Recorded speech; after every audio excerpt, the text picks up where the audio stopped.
the name he came into the country with isn't his name. But somehow they figured it out and they made it work. He had the gift. He had something to offer. And when you have something to offer, people will always make allowances for you. When you have something intangible, when you have a gift, when you have something that makes a difference in a way that nobody can compare, nobody can deliver, they will always make a way for you. You see, the law is the law. The process is the process. But when there needs to be an exception, trust me, they will make an exception. Hello everyone, welcome to the You Unleashed podcast with me, Femi Akiemi. I'm your host, author, speaker, writer, coach, and it's a pleasure as usual to have you on the latest episode of this podcast. You know what I usually say, I'm a big believer that done is better than perfect.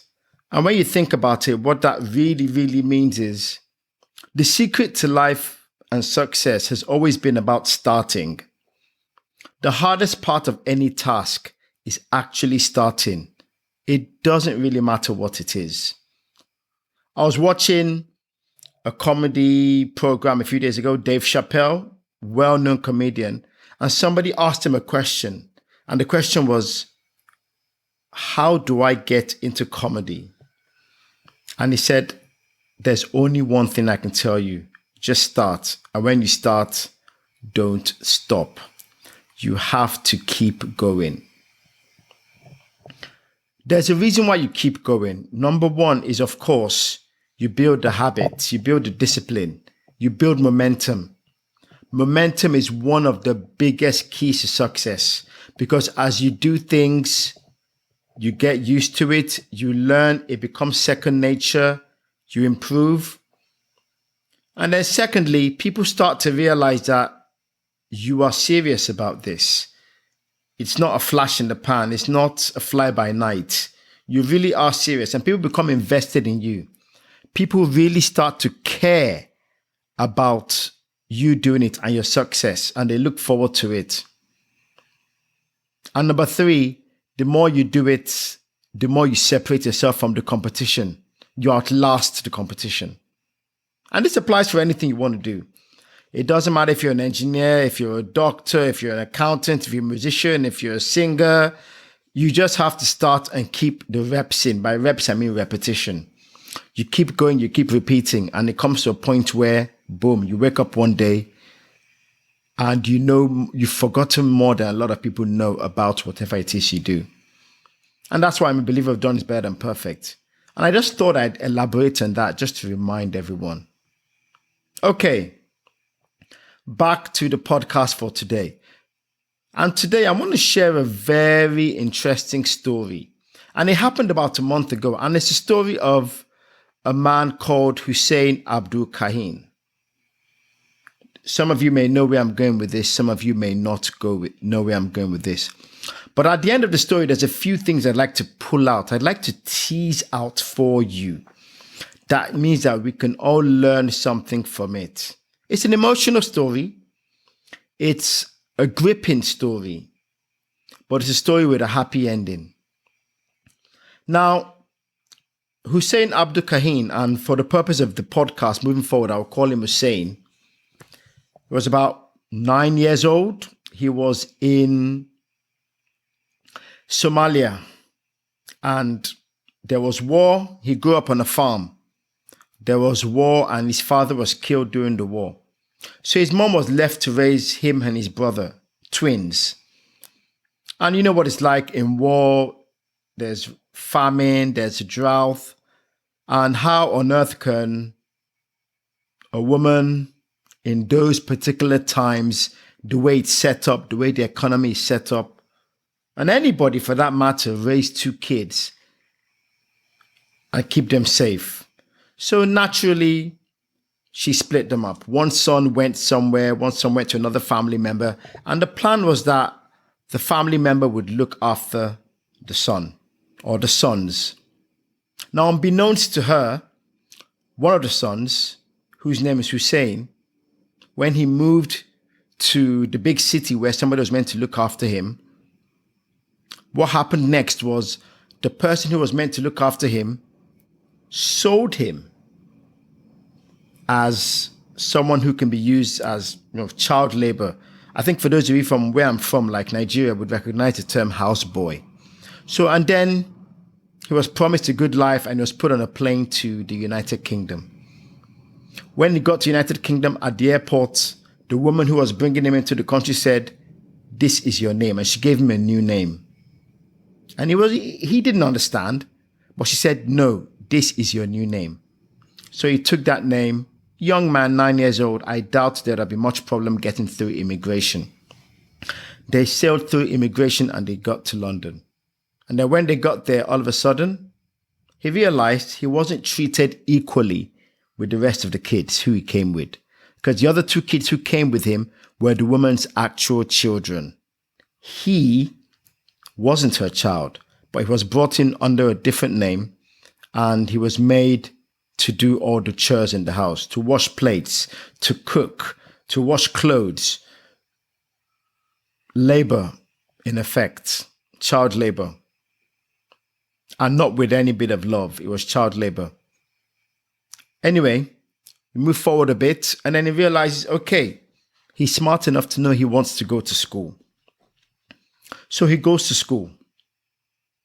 But at school, obviously, a child who's away from his family is being mistreated, not loved, not well kept or well kept. He will obviously start to misbehave. So he started to misbehave in school, started to get into trouble. But it turns out he had a gift. And his gift was running. It was athletics. He would run and run and he would always win the competitions. So the PE teacher took a liking to him. And the PE teacher said, whenever the other teachers complained about Hussein and said, he's a naughty boy, he's always in trouble, the PE teacher said, I don't recognize this boy because in PE, he's determined, he's focused, he's alert, he excels. So, anyway, it got to a point the boy started to feel like he couldn't cope with this change of identity. And bear in mind, at 9 years old, when you're given a new name, you just know your name isn't your name. And I think the trauma of having to be a servant as well in a household didn't help as well. So ultimately, he went to the teacher and said, my name that you know me as in school, because remember, he's not going by the name Hussein in school. He's going by the name he entered the United Kingdom with. The name you know me as isn't my name. This is my real name. And I'm being maltreated at home. I'm made to be a servant. And it caused a whole lot of drama. The school got involved. Social services, and for those of you who are not familiar with that term, social services is basically this department of government that is responsible for the well-being of the family, children especially, child services. Very quickly, they said, this is not good enough. This boy is being maltreated. He's not being fed well. He doesn't brush his teeth. He doesn't bath. And immediately they were going to move him away from that family. But there was someone else, a sister-in-law to the woman who'd been looking after him. She raised her hand up and said, I'll look after him. I'll raise him. I'll look after him. I think she felt a bit of compassion for him. So she took him in and she looked after him. And for a while, things settled down in his life academically. And on the sporting side, he started to rise. Because now that his home life is settled, he began to rise as an athlete. He started to win competition upon competition upon competition.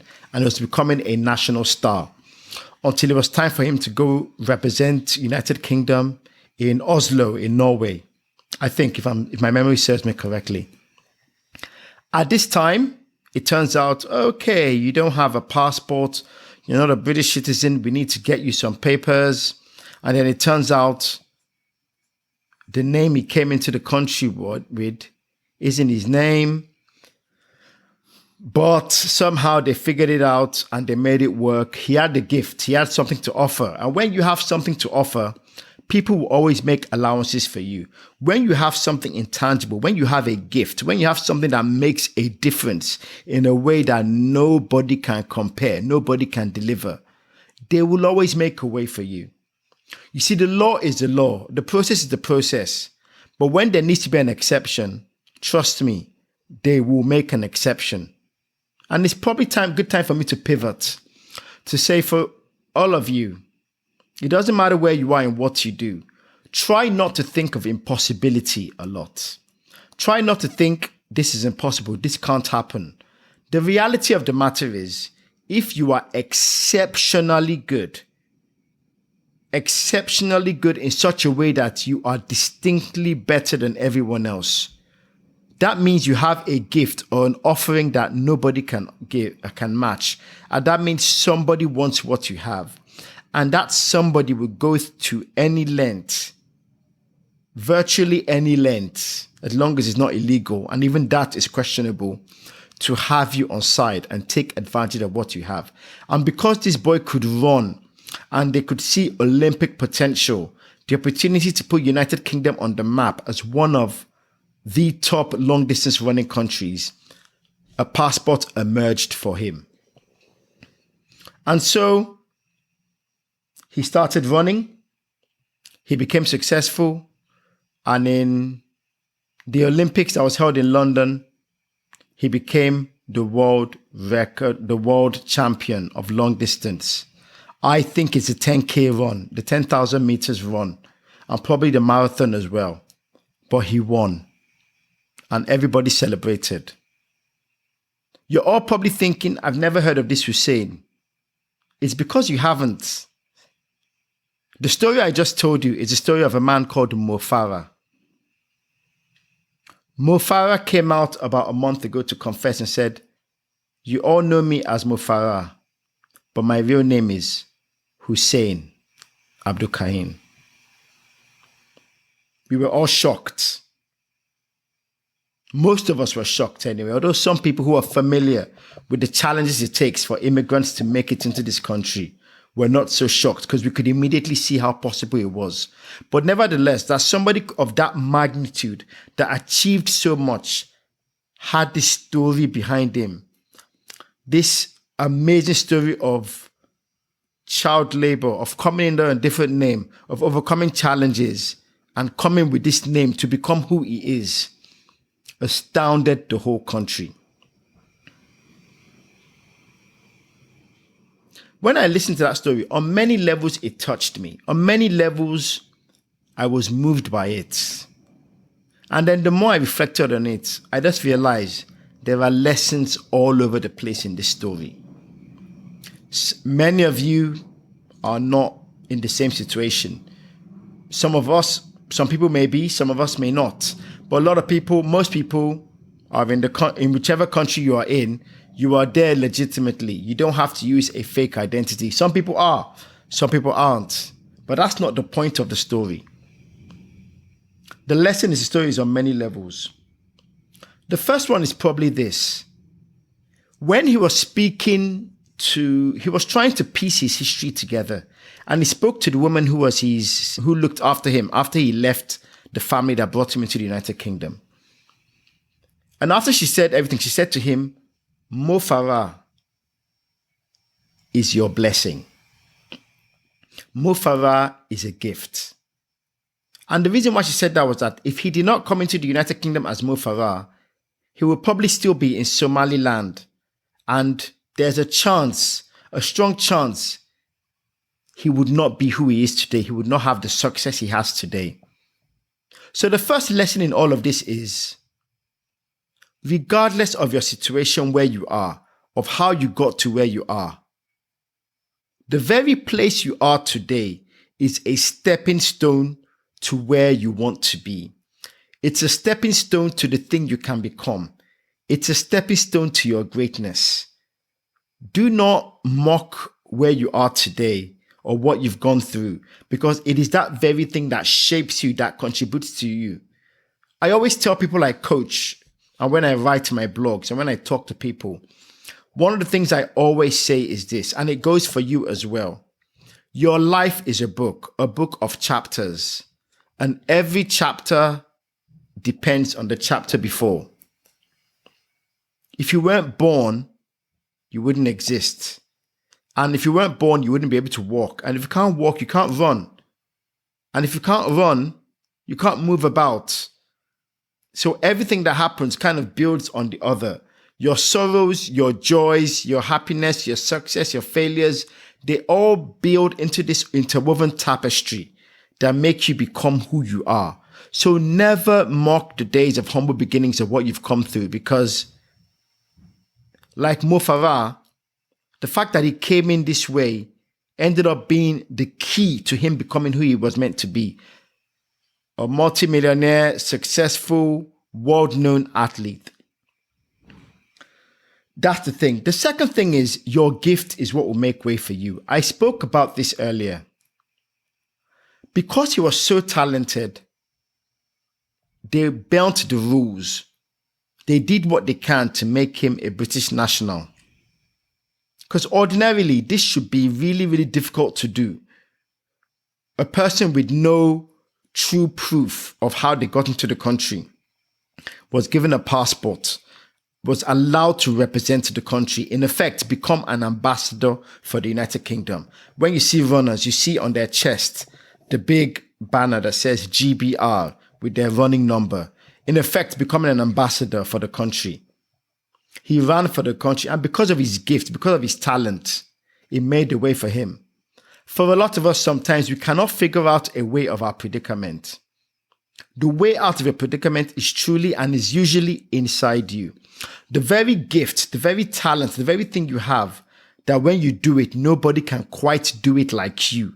It's the thing that would open doors for you and cause people to bend the rules if they have to give you an opportunity to shine and give you what they have and reward you handsomely for it. And the third thing is also this, your name. When you are successful, it doesn't matter what your name is. I often think of this basketballer called Giannis Antetokounmpo, but because he grew up in Greece and they don't pronounce it like that, he's called Giannis Antetokounmpo. It is a tongue twister, especially for Americans when they call him. But because of his success as a basketballer, one of the greatest basketballers in the world today, and probably will go down as one of the greatest basketballers in history, people call his name. So for most of us, and for a lot of people who are immigrants who've moved from Africa, from other countries to move to a certain country to make a way, sometimes your name can make you uncomfortable. But the reality is, when you become successful, they will pronounce your name. When you become successful, they will want to associate with you. And the same goes for Farah. The fact that he came out and said, my name is Hussein Abdi Kahin. Number one, they said, okay, that's fine, although we still know you as Farah. But secondly, because the United Kingdom as a country had attached itself to Farah, they had made him an ambassador inadvertently by making him represent the country as a runner. He had given them so much joy. They were invested in his success as much as he was in his own success. It was to nobody's benefit to investigate what happened. Instead, they claimed him and they accepted him and they had no problem.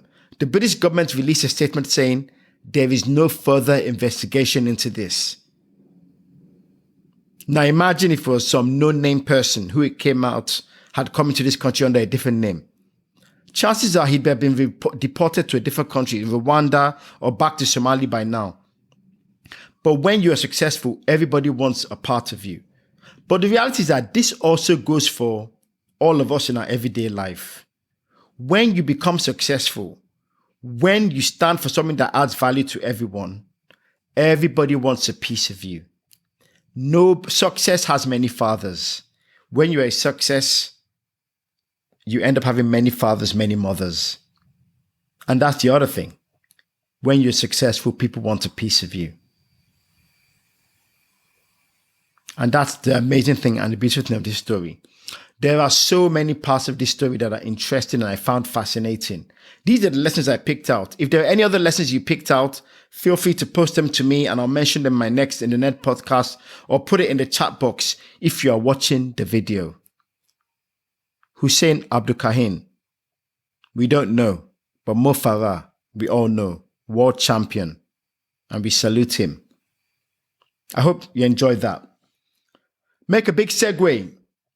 The book I have been reading this month, so far this week, The Obstacle is the Way by Ryan Holiday.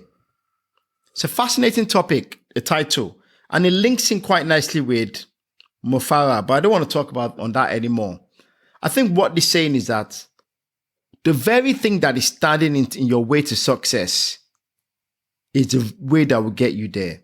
If you have a bad habit that you're struggling to overcome, it is by overcoming that bad habit that you become successful. So anything that is a challenge to you, it is by overcoming that very thing that you become successful. It's a fascinating book. I definitely recommend it. And it's one I'm enjoying because some good news I have to share. I am beginning to start writing one of the books I've always said I'll write. It's going to be a small book. It's a book I'm probably going to give away. For the first few weeks, I'll give it away free just because you guys have been with me on the journey, guys and girls. So that will be coming soon. So look out for that. But that's it for this week. I hope you enjoyed this week's podcast. It was an interesting one. It's one that's a real life story and it touches a lot of us in so many ways. But the lesson is always there. Your gift will make a way for you. The question is, how do you identify your gift? I'll be talking about that over the next few weeks. The second one is the place you are today is what will make a way for you to become what you are destined to be. Whatever you are doing today fits into the story of who you are meant to become. And number 3, your name. When you are successful, everybody wants a part of your name. And that name that you're successful with is what everybody wants a part of. I hope you've enjoyed this week. Go out there, live life to the max, excel in your gift and talent, smash whatever it is you do. And if you've enjoyed this podcast, I will encourage you, please try to like it, subscribe to the channel if you're watching on YouTube, or subscribe on Apple Podcasts. Share it with your friends, leave some great reviews on us. And I look forward to having you next week. As next week, I touch on another super story that got me all emotional when I thought about it. It made me cry for a second. I won't share much stories about it, but it's linked to athletics and again, for those of you who know about it. But with that said, go into the week, have a great week, get unleashed and stay unleashed.